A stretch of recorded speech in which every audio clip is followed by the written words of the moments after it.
সফরে বের হয়েছি গন্তব্যস্থানে পৌঁছার জন্য। প্রিয়দের কাছে নেক দোয়া চাই। হাটি কুমরুল, সিরাজগঞ্জ গোল চত্বর সামনে।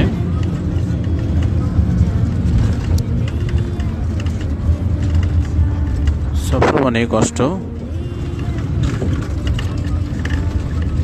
আল্লাহ পাক আমাদের সবাইকে দ্বীন ইসলামের জন্য, কোরআনের জন্য কবুল করেন এবং সফরকে আল্লাহ রাব্বুল আলামিন সহজ করে দেন, আমিন।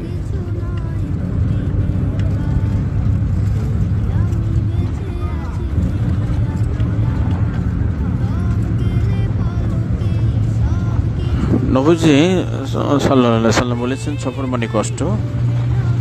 তো আমাদের সকলের সফরের কষ্টকে আল্লাহ রাব্বুল আলামিন সহজ করে দেন। আল্লাহ পাক আমাদের সবাইকে কবুল করেন, আমিন।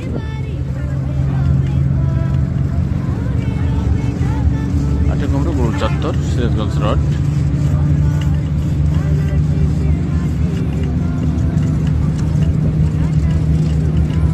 গাড়ি থেকে নেমেছি এবং গাড়ি চেঞ্জ করেছি। আল্লাহ পাক কবুল করেন, আমিন।